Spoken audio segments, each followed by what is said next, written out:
Olá, somos da Coordenação de Educação de Jovens e Adultos, do Departamento de Educação Básica. Eu sou o Ângelo, o Edilson, a Marli e a Letícia, e somos responsáveis aí pelos encaminhamentos referentes ao módulo 8 do curso de Gestão em Foco, que trata da educação de jovens e adultos. O módulo 8, então, está estruturado em 4 unidades. Tá? O objetivo do módulo 8, Gestão Escolar da Educação de Jovens e Adultos, Aspectos Legais e Pedagógicos do curso Gestão em Foco, é apresentar os aspectos legais e pedagógicos que orientam a oferta da modalidade EJA, bem como destacar a importância do diretor escolar em promover a centralidade do educando nos processos de ensino e aprendizagem para contemplar a diversidade de perfis matriculados na educação de jovens e adultos. Dessa forma, então, a unidade está organizada, o módulo 8 está organizado em 4 unidades. A primeira unidade, Fundamentos Conceituais e Bases Legais da Educação de Jovens e Adultos, a professora Marli que vai tratar desse assunto. A segunda unidade, Diversidade na EJA, valorizando os diferentes saberes, o professor Edilson que vai discorrer sobre o tema. E a terceira unidade, Organização e Funcionamento da Educação de Jovens e Adultos no Cotidiano Escolar, a professora Letícia, que vai dar os encaminhamentos. E, por fim, os exames de EJA de certificação, no qual eu mesmo vou fazer os comentários. Então, vamos começar com a unidade 1, Fundamentos Conceituais e Bases Legais da Educação de Jovens e Adultos, com a professora Marli. Ok. Então, nessa unidade 1, nós buscamos tratar, então, desses fundamentos e dessas bases legais, mas partindo do princípio que, como há diretores, cursistas, que têm EJA, né, sua instituição de ensino, e há também diretores que não têm, nós buscamos focar aí em algumas legislações nacionais e estadual, deliberação estadual, que pudesse concentrar o maior número de informações, mas que também pudesse dar um panorama para esses diretores de como é organizada legalmente a modalidade de educação de jovens e adultos. Então, nós tratamos das resoluções do Conselho Nacional de Educação, que estabelecem as diretrizes nacionais e também as operacionais da EJA, o parecer 11 de 2000, também do Conselho Nacional de Educação, e a deliberação 05 de 2010 do Conselho Estadual de Educação, todas essas legislações, é claro, amparadas pela Lei de Diretrizes e Bases da Educação, principalmente nos artigos 37 e 38, que são os que tratam da modalidade EJA. Para essa atividade dessa oferta, que é o fórum, nós buscamos focar a atenção do diretor cursista, para o parecer 11 de 2000, que trata mais especificamente, que traz as funções da modalidade EJA. São 3 as funções, tá? A função reparadora, a equalizadora e a qualificadora, mas para essa questão especificamente, para esse fórum, nós vamos focar em 2 delas apenas, a reparadora e a equalizadora, porque a gente vai fazer aí um paralelo com índices de analfabetismo. Então, são essas 2 as funções que vêm trazer um pouquinho mais de clareza para o diretor das ações que ele pode realizar para sanar essa dificuldade que a gente tem nesse público que deixa a escolarização ou que não tem acesso a ela, né, no decorrer de sua vida. Então, com base nesse texto que a gente está trabalhando, que é a parte da legislação, a gente está trazendo para vocês uns questionamentos, primeiro, né, que são esses dados que representam o cumprimento das funções da EJA. Que dados são esses? Esses dados são trazidos de índice de analfabetismo dentro dos 17 anos em que o parecer aí está, desde que ele foi instituído, até os dias de hoje. Então, nesses 17 anos, de 2001, né, quando esse parecer é instituído pelo Conselho Nacional de Educação, até hoje, nós temos aí uma modificação nos dados de analfabetismo dentro do estado do Paraná.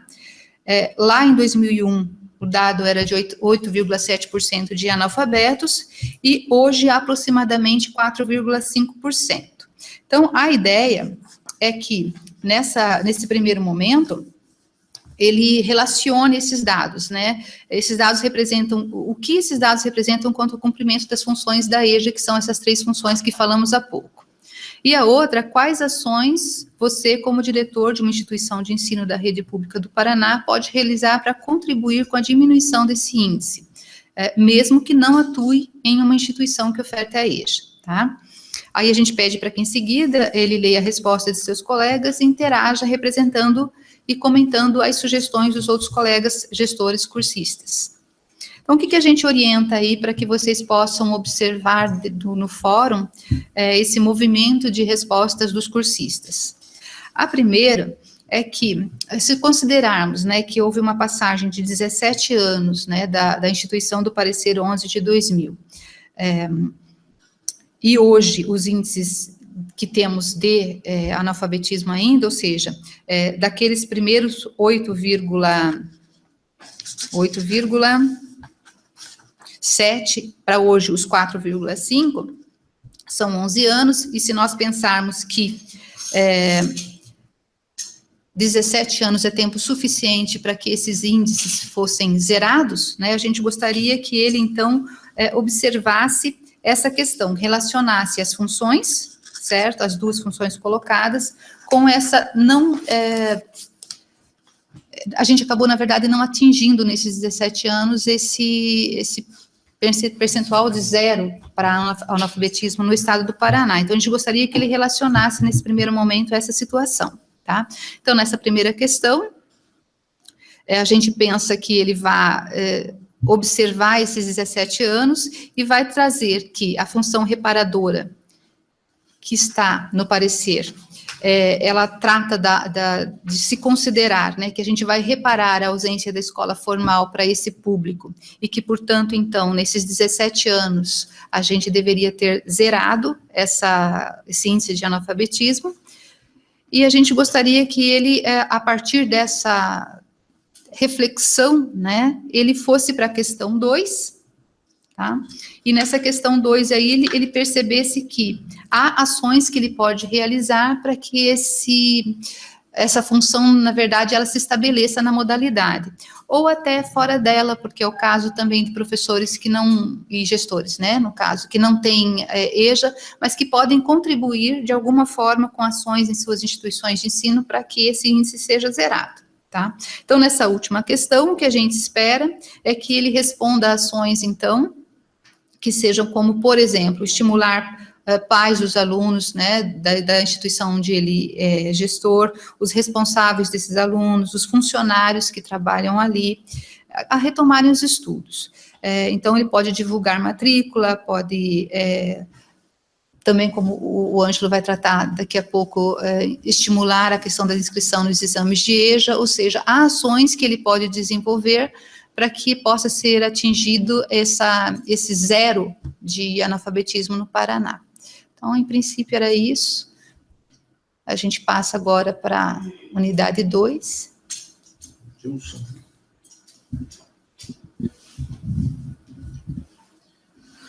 Olá. Nessa unidade 2, nós trabalhamos as questões ligadas à diversidade do público-alvo da EJA, tá? Para compor essa unidade, a gente trabalhou, num primeiro momento, a questão dos aspectos de atendimento desse público que é diferenciado, que nós temos público dentro da educação de jovens adultos que vai de 15 anos até idades indefinidas, né? Pode ter pessoas lá até 90, 100 anos estudando na EJA também. Então, como é que a gente trabalha com esse público nessa faixa etária, né? Então, nós temos atendimentos com características mais pedagógicas, são direcionadas mais a jovens, adolescentes e alguns adultos. Mas a gente também tem que deixar claro para quem atende a educação de jovens adultos que esse atendimento tem que ter também aspectos andragógicos. Como é que eu trabalho o processo de aprendizagem com adultos, né? Esse é um dos primeiros tópicos abordados nessa unidade 2, tá? E vai trabalhar com essa diversidade da EJA. Logo a seguir, a gente trabalha quem são esses sujeitos, né? Então, seja no campo, seja nos centros urbanos, nos vários aspectos, nos ilhéus, faxinalenses, todo esse público que tem em todo o estado do Paraná. A gente dá destaque para os povos tradicionais, né? Aí a gente vai abordar dentro dessas comunidades tradicionais indígenas, quilombolas, ciganos, né? Ou seja, povos que vivem de forma nômade, né? Eles vivem esse processo, os assentados, os acampados. Então, todo esse público que a gente tem, inclusive esse pessoal, como ciganos, tem outros, né, nessa situação de itinerância, como, por exemplo, os recicladores, catadores, e também os cortadores de cana, que trabalham na colheita, e outros, né. Então, a gente pode perceber que o atendimento à educação de jovens adultos, ela é ampla, né, e são diversas essas pessoas que podem estar matriculados ou são atendidos de forma temporária enquanto eles estão naqueles espaços. No outro momento também, a gente trabalha dentro desse contexto da diversidade, as especificidades da socioeducação, né, que são adolescentes, jovens, atendidos em medidas socioeducativas, e os adultos privados de liberdade. Por que a gente aborda esse público-alvo? Porque existem, além da legislação que permeia, que vai normatizar a educação de jovens adultos, legislações específicas que garantem o atendimento escolar, o atendimento educacional desse público, tá? Então, indígena tem legislações próprias, quilombolas tem legislações próprias, diretrizes próprias, os em situação de itinerância têm legislações próprias, e depois a gente aprofunda isso nos desafios que a EJA tem enfrentado neste momento, né? Que é a juvenilização, que vai tratar da questão dessa questão geracional, como eu disse, que tem alunos lá com 15 anos, junto com alunos de 40, 50, 60, na mesma sala. Como é que eu trabalho esse conflito ali dentro? Então, a gente vai, depois a Letícia vai abordar um pouquinho até, de repente, falando sobre isso, né, na questão de como esse público pode ser atendido, e necessariamente não pode usar a educação de jovens adultos como uma correção, digamos assim, de fluxo, né? Não vai fazer correção dessa defasagem idade-ano, tá? Então, isso tem se tornado, assim, uma prática muito corriqueira, muito comum dentro das escolas, pegar um aluno que já fez 15 anos, mas que está em defasagem idade-ano, e logo, digamos assim, entre aspas, empurrar para a EJA, né? Como se fosse resolver o problema da escola. Então, você resolve um problema, uma situação naquele momento, mas você cria um outro que pode ser muito grave, né, em outro espaço, que é o da educação de jovens adultos, porque esse jovem que saiu com 15 anos e vai para uma sala que tem 40, 50 anos, não vai se adequar, não vai se encontrar ali. Ele vai estar fora do grupo, né, dele, que é de jovens, né.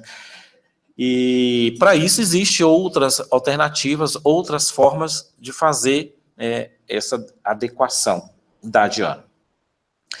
E também nós vamos abordar nessa unidade a educação para migrantes, refugiados e apátridas, também, que tem legislações específicas, tem legislações próprias, né?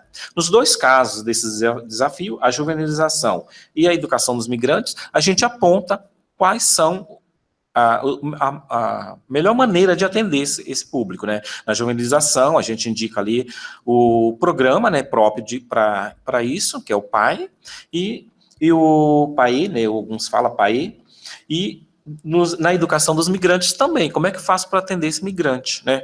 Principalmente porque nós temos um problema da questão da língua materna dele, né? Ele vem falando um outro idioma que não é o português, então, como é que ele vai ser matriculado se ele não domina a nossa língua, né? Então, tem vários aspectos que são levantados ali e as legislações que dão amparo a isso, tá?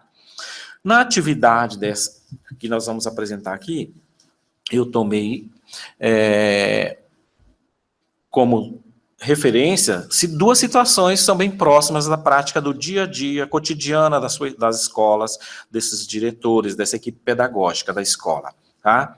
Então, ela vai trabalhar com a questão do adolescente que está em cumprimento de medida socioeducativa. São duas situações, tá? E elas poderão ter uma resposta única ou não, depende da escola e do gestor, tá? A primeira situação envolve um adolescente ou jovem que ele não é oriundo de unidade de internação socioeducativa. tá? Então, uma medida socioeducativa, necessariamente, ela não é com cumprimento de privação de liberdade. Ela pode ser uma prestação de serviço à comunidade, tudo, mas é uma medida socioeducativa. Provavelmente, esse jovem ou esse adolescente vai ser encaminhado para a escola porque ele está sem matrícula, né? E ele tem que ser matriculado e a escola vai ter que fazer acompanhamento disso, né? E geralmente ele vem acompanhado de uma carta, de algum documento judicial, tá? Então, o gestor não pode negar a matrícula, mas pode aparecer alguma dificuldade. No caso aqui, por exemplo, ele tem idade inferior à permitida pela legislação. Então, o que ele faz? Se for uma escola que oferta educação de jovens e adultos, o procedimento é um. Se for uma escola que só oferta o ensino regular, a situação é outra. Tá?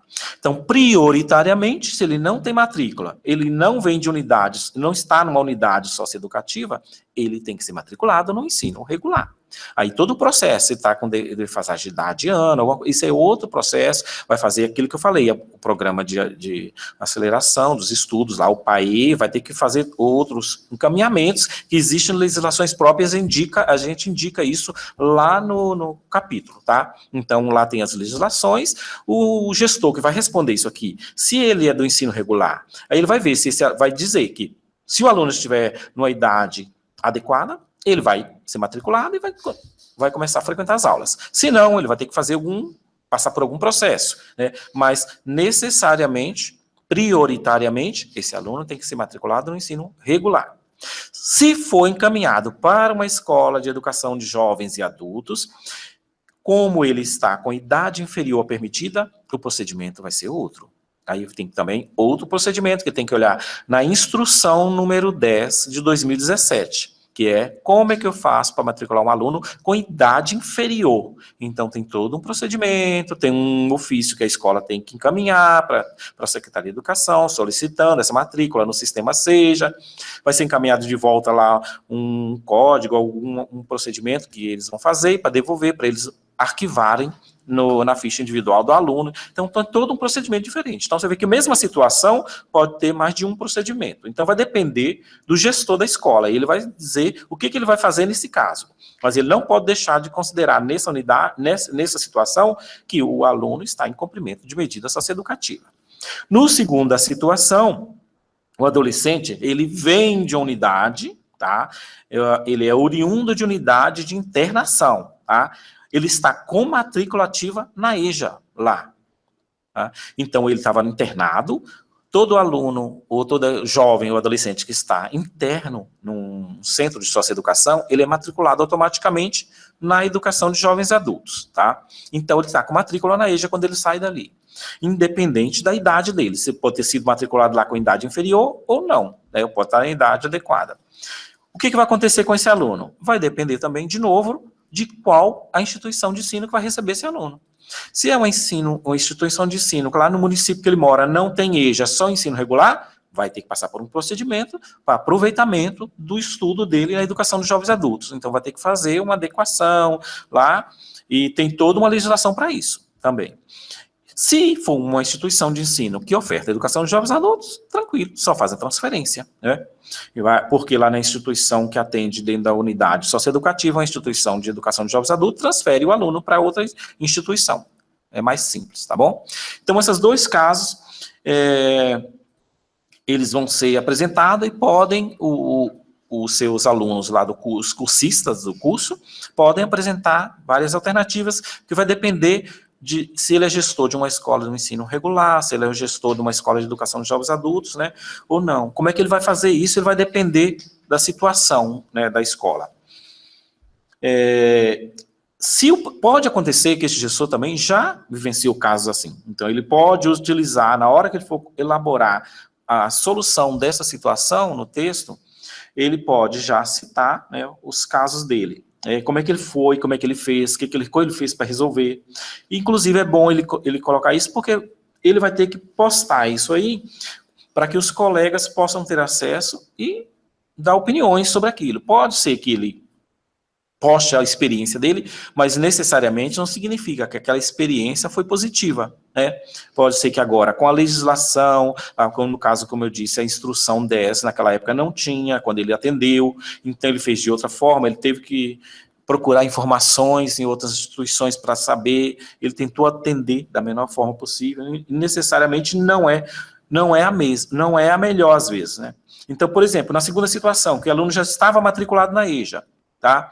Mas, de repente, a escola lá, ou o menino não tinha idade inferior, preferiu mandar o menino para a EJA, em vez de fazer todo o procedimento de adequação idade-série, né? Então, nesse momento, ele vai ver que lá na instrução diz que, prioritariamente, ele tem que matricular no ensino regular, sim.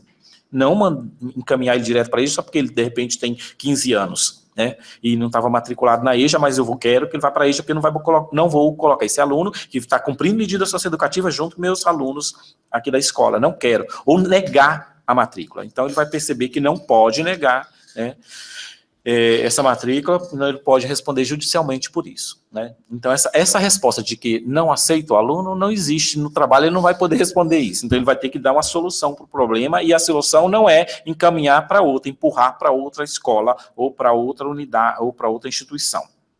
Tá? Então, a gente, nessa atividade, necessariamente, a gente não propõe, assim, quantos colegas formular, geralmente a gente estabelece que ele leia e dê opiniões nas atividades de pelo menos 2 colegas, 2 cursistas, né?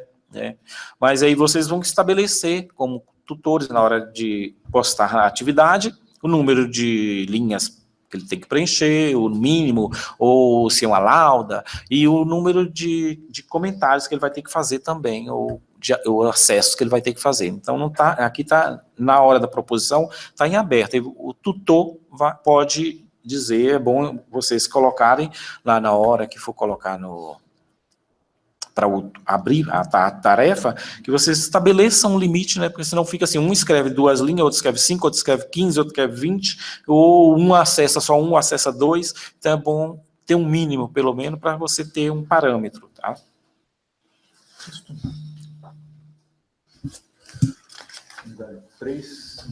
Olá. Então, na unidade 3, nós temos que falar sobre a organização e funcionamento, né, da educação de jovens e adultos no cotidiano escolar.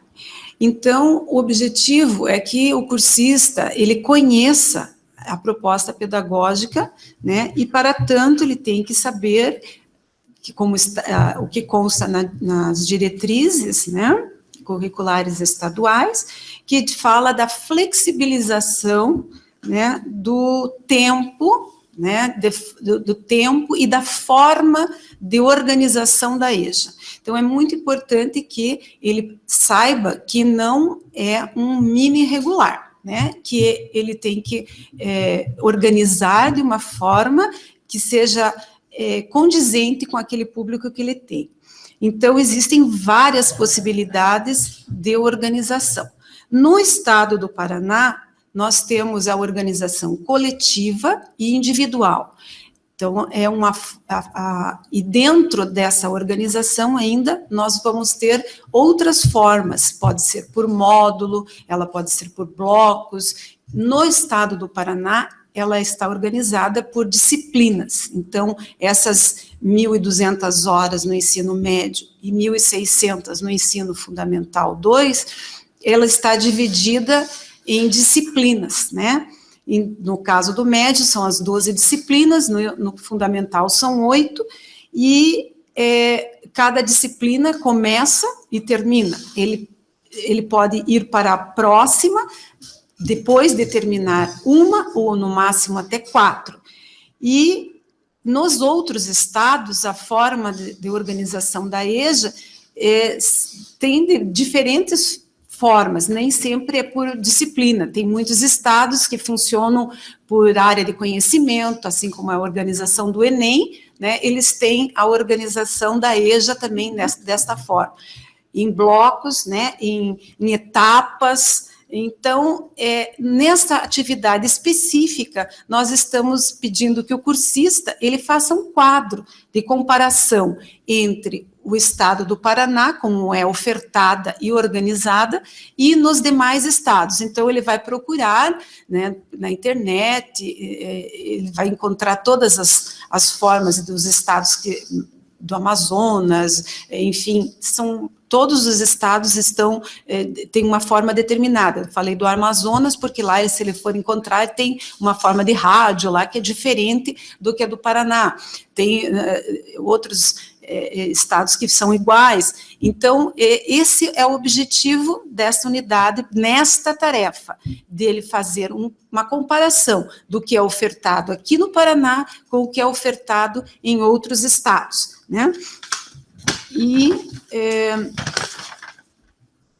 não que ele vai escolher, mas que ele conheça, né, que existe uma heterogeneidade nessa oferta da EJA e que vai atender melhor aos alunos, ao público-alvo, né? Eu acho que é isso que o tutor vai ter que verificar aí, se ele conseguiu encontrar as diferentes formas, sem ele se posicionar, esse é melhor ou aquele é melhor, mas sim que ele conheça quais são as formas da modalidade, de oferta da modalidade. Acho que é isso. Se tiver alguma dúvida, estamos à disposição lá na coordenação.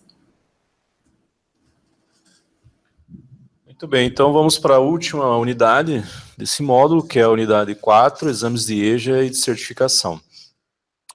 Os objetivos desta unidade são conhecer os documentos normativos e as formas possíveis de aproveitamento referentes aos exames de certificação, bem como orientar os educandos de forma correta quanto às possibilidades de certificação para o ensino fundamental e o ensino médio. Então, fazendo um comentário aqui, os exames de EJA e de certificação são uma demanda bem importante dentro da coordenação e há uma procura muito grande pelas pessoas em realizar os exames de EJA e de certificação. Por diversos motivos, às vezes a pessoa não conseguiu concluir os seus estudos na idade certa. Há uma necessidade agora crescente, né, no país de escolarização, de obter os certificados, por conta da situação política que vivemos. E essas pessoas, na época, não tinham tempo para estudar, agora também não têm tempo. Muitas delas precisam dos exames para poder obter a sua certificação. Então, além disso, existe também uma procura grande por parte daqueles jovens que não conseguiram terminar os seus estudos e agora está trabalhando ou tem uma certa dificuldade, alguma coisa assim, e que impossibilita ele de frequentar uma escola de EJA, né, ou até mesmo ensino regular, para terminar os seus estudos. Então, os exames de EJA de certificação são uma demanda muito importante na coordenação e no departamento. É claro que é importantíssimo que o diretor de escola, seja ele de uma escola de EJA ou de uma escola regular, tenha pleno conhecimento das informações para que possa repassar essas informações a essas pessoas, para evitar que as pessoas percam tempo, percam oportunidades, né? Às vezes a pessoa pode aproveitar, vocês vão ver no material do curso, né? Pode aproveitar um Enem, pode aproveitar um Enseja, o Enem até o ano passado, né? E não sabe disso, daí chega numa escola onde o diretor não tem as informações completas, acaba não tendo outra alternativa, às vezes, para concluir os seus estudos, tá? Lembrando que a oferta de exames de EJA, de certificação, é uma demanda prevista em lei, né, lei federal, como atribuição dos estados, né? Então, mediante essas questões, o objetivo específico desta unidade é dar a informação correta para os diretores que estão fazendo o curso, para que eles possam repassar isso para as pessoas que procurarem lá as suas instituições. Então aqui nós temos uma proposta aqui, que é um fórum, ações para auxiliar quem não teve escolarização na idade correta. Tá? No texto exames de EJA de certificação, você viu que os exames de certificação, seja ele exames de EJA online e o Enseja, aqui nós estamos referindo ao Enseja porque o Enem era até o ano passado. Esses dois exames são uma opção para pessoas que não terminaram o ensino fundamental e médio. Sabemos que o nosso país tem uma grande parte da população que está nessa situação, como eu já comentei. Fazem parte desse público jovens fora da idade séria, adultos trabalhadores que já constituíram família e idosos que também não tiveram acesso à escola na idade correta, como nós já frisamos anteriormente. Diante dessas informações, a atividade consiste em realizar as seguintes tarefas e registrar no fórum. Primeiro, faça uma pesquisa junto a uma turma de alunos, ou mais de uma turma, né, da sua escola, e alguns funcionários de diferentes segmentos da escola em que atua. Solicite para que eles respondam se conhecem alguém que não terminou seus estudos, independente de ser ensino fundamental ou médio. Depois disso, apresente a quantidade de pessoas que participaram da sua pesquisa e os dados obtidos. Num segundo momento, a gente pede que o cursista responda à questão: que ações a escola em que você atua como diretor realiza ou pode realizar para auxiliar os alunos e também a comunidade a reverter o quadro de falta de escolarização? Então, depois da pesquisa realizada, a ideia é que ele tenha uma resposta, elabore uma resposta para essa pesquisa. Após postar suas respostas, comente a postagem dos seus colegas. E daí o Edilson frisou aqui uma parte importante, que a gente não estabeleceu um mínimo de postagem, né, dos colegas aí, mas cabe a vocês, tutores, definir essa regra. Seus comentários, daí o comentário do cursista pode ser no sentido de análise de outras postagens, complementações, proposições, etc. Então o objetivo aqui é que se tenha um levantamento ainda que prévio, né, da realidade escolar do entorno dessa escola onde o cursista é o diretor, né, para ele ter uma noção de como que está o nível de escolaridade da população ao seu redor, até para confrontar com as estatísticas oficiais aí do governo, tá certo? E lembrando mais uma vez que é importante o diretor ter acesso a todas as informações para poder repassar isso corretamente para os seus pares lá na escola e as pessoas que lá procuram por essa demanda, que é uma demanda grande e uma demanda muito importante dentro do contexto atual que nós vivemos na nossa sociedade. Ok? Então aqui as orientações, né, para o professor. Primeiro, óbvio, né, verificar se o que foi pedido foi atendido, foi postado. É preciso que, ao comentar a pesquisa realizada pelo cursista e as ações feitas pela escola, você verifique que ela apresenta elementos presentes no texto, né? O cursista deve apresentar os dados obtidos na pesquisa realizada por ele e também as ações realizadas pela escola. Nessa pesquisa, até eu volto a frisar que é importante que, de repente, ele faça uma divisão entre ensino fundamental e ensino médio, tá? Até para ter uma ideia de público aí. É importante que você observe se os comentários são coerentes e trazem sugestões que enriqueçam as ações realizadas pela escola e a pesquisa. Essa é uma pesquisa que, inclusive, serve para aquelas escolas onde o diretor, de repente, está com a ideia de implantar a modalidade de EJA e não tem um parâmetro, né? Será que tem público, não tem? Então, de repente, ele fazendo essa pesquisa bem detalhada, ele pode ter um retrato aí e saber se a modalidade cabe na sua escola ou não. De repente, ele tem uma informação vaga aí e, ao final dessa pesquisa, ele vai perceber que realmente, se ele implantar a modalidade EJA na sua escola, vai ter um público grande que vai poder frequentar essa modalidade, tá certo? Também é importante que o tutor participe do fórum, seja comentando a experiência, inserindo outros questionamentos a partir das postagens dos cursistas. Então, dúvidas, estamos aí, o Departamento de Educação Básica e a Coordenação de Educação de Jovens e Adultos está aí para atender as eventuais dúvidas que possam acontecer durante o processo. Mais algum comentário? Não? Então, agradecemos aí a participação de vocês e ficamos à disposição para quaisquer outros esclarecimentos.